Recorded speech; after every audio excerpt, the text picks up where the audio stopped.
Olá pessoal, bom dia, tudo bom? Como estão? Espero que bem.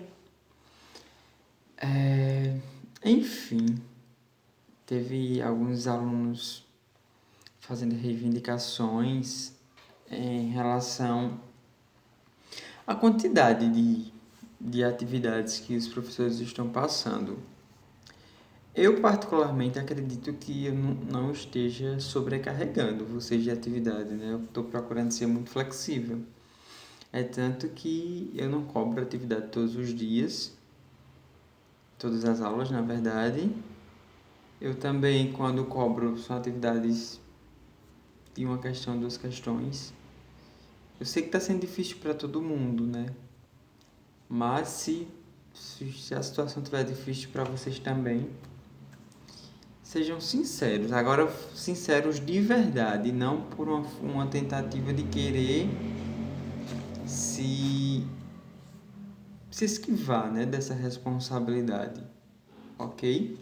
Hoje, particularmente, eu não passaria atividade, vamos ter sua aula. Vamos seguir com a aula de filosofia, tá? Tentar finalizar esse contexto de descobertas que a gente vem estudando ultimamente. Hoje, mais precisamente, eu vou continuar aqui na página 14 sobre Descartes e o primado da razão. Mas antes de eu falar desse novo pensador filosófico, eu vou só retomar um pouco da minha fala no contexto das aulas anteriores, tá? Eu estava conversando com vocês acerca das contribuições de alguns pensadores como Giordano Bruno, como Nicolau Copérnico, como Galileu Galilei. Eu disse a vocês que foram pensadores que viveram também numa época muito obscura da história, tá? Uma época em que o pensamento, a racionalidade era visto como uma afronta. Como uma afronta tanto a entidade religiosa, mais precisamente a Igreja Católica, como uma afronta ao governo, que o governo se confundia, claro, com a religião o tempo todo. Então, muitas descobertas durante muito tempo elas tiveram que ser encobertas, tá? Muita coisa teve que ficar guardadas a sete chaves, escondidas do mundo. Muito pensamento, na verdade, ele foi tolhido. Nós tivemos o caso de Copérnico, de Giordano Bruno e de Galilei, que é a prova disso. Eu disse a vocês também que durante esse período da história nós tínhamos o que chamava-se de Tribunal do Santo Ofício ou da Santa Inquisição, que na verdade era composto por membros da Igreja Católica, que ficava com a incumbência, ou seja, com a função de julgar esses crimes, que eram considerados como crimes às vezes, de heresia ou por contrariar, na verdade, pensamentos defendidos e pregados pela Igreja, como que eram também considerados pensamentos que ia ferir toda a humanidade e que ia de encontro ao pensamento definido por Jesus Cristo em todas essas questões. O que eu falei por último, mais precisamente, foi de Galileu Galilei. Eu disse a vocês que ele teve uma importância significativa para a ciência, para a matemática, para a física. Tá? Eu disse a vocês também que ele não foi o inventor do telescópio, que o inventor do telescópio, na verdade, foi Copérnico, Nicolau Copérnico. Galileu Galilei ele vai aperfeiçoar, tá? Ele aperfeiçoa o telescópio e, através desse aperfeiçoamento, ele consegue fazer novas descobertas, novas observações. Eu disse a vocês também que, no caso dele, ele foi chamado para prestar esclarecimento junto ao Tribunal do Santo Ofício, né, Tribunal da Santa Inquisição da Igreja Católica. No primeiro momento, ele não recebeu condenação, ele só recebeu, na verdade, vamos dizer assim, algumas esclarecimentos para parar com aquelas descobertas que ele vinha fazendo, tá? Mas aí ele não para, ele voltou a retomar as pesquisas dele. Ele convidou, na verdade, alguns membros da igreja para fazer essa observação no telescópio, para que ele pudesse demonstrar que realmente aquilo que ele estava pregando era verdadeiro. Mas esse pessoal, eles se negaram, e numa segunda condenação de Copérnico, ele teve que... De Copérnico não, perdão, de Galileu Galilei, ele teve que abjurar todas as suas descobertas. O que é isso, professor? Ele teve que ir a público e negar. Vejam só o quão difícil é isso para um estudioso. Você tem que negar todas as suas pesquisas científicas para você não ser morto. Então, o Galileu Galilei teve que fazer isso. Ele abjurou todas as pesquisas, o conhecimento que ele havia descoberto, para que ele não fosse morto pelo Tribunal do Santo Ofício. E a condenação dele, na verdade, foi uma prisão perpétua de caráter domiciliar, ou seja, ele teve que ficar recolhido dentro da residência dele para o resto da vida. Então, assim, são situações da história muito tristes, tá? As principais descobertas, na verdade, de Copérnico e de Galileu Galilei foi justamente em relação ao sistema solar. Já conversei com vocês também sobre isso. Durante muito tempo, na Idade Antiga, na Idade Média, se acreditava que a Terra era o centro do universo e que o Sol e os demais astros orbitavam em torno da Terra.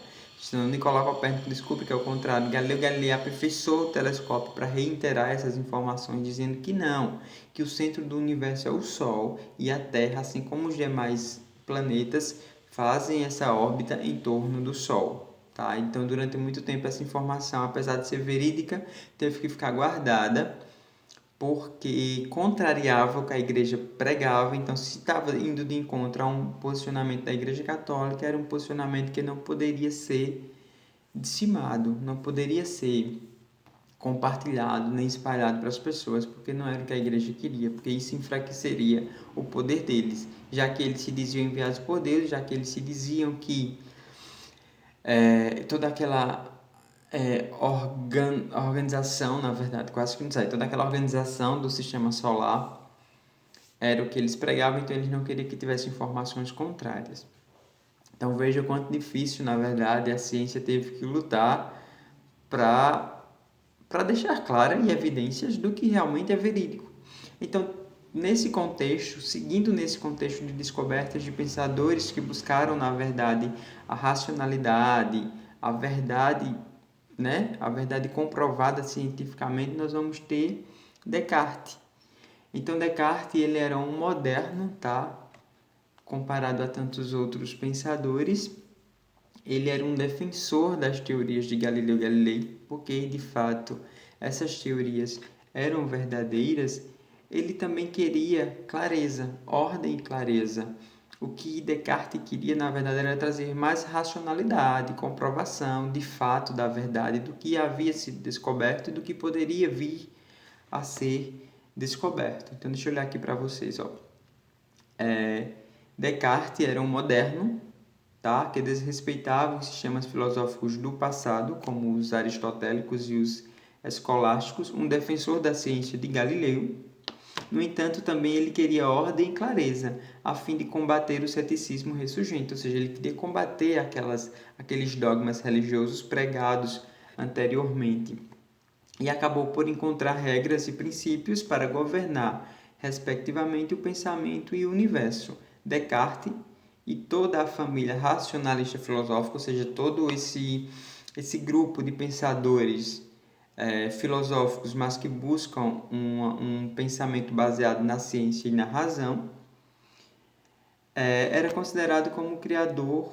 Ele é considerado, na verdade, toda essa família de racionalista filosófica a que pertencia pode ser considerado como criador do universo clássico atualizado, harmonioso, racional, geometrizado, explicável, enfim, em termos de essências eternas ou substâncias.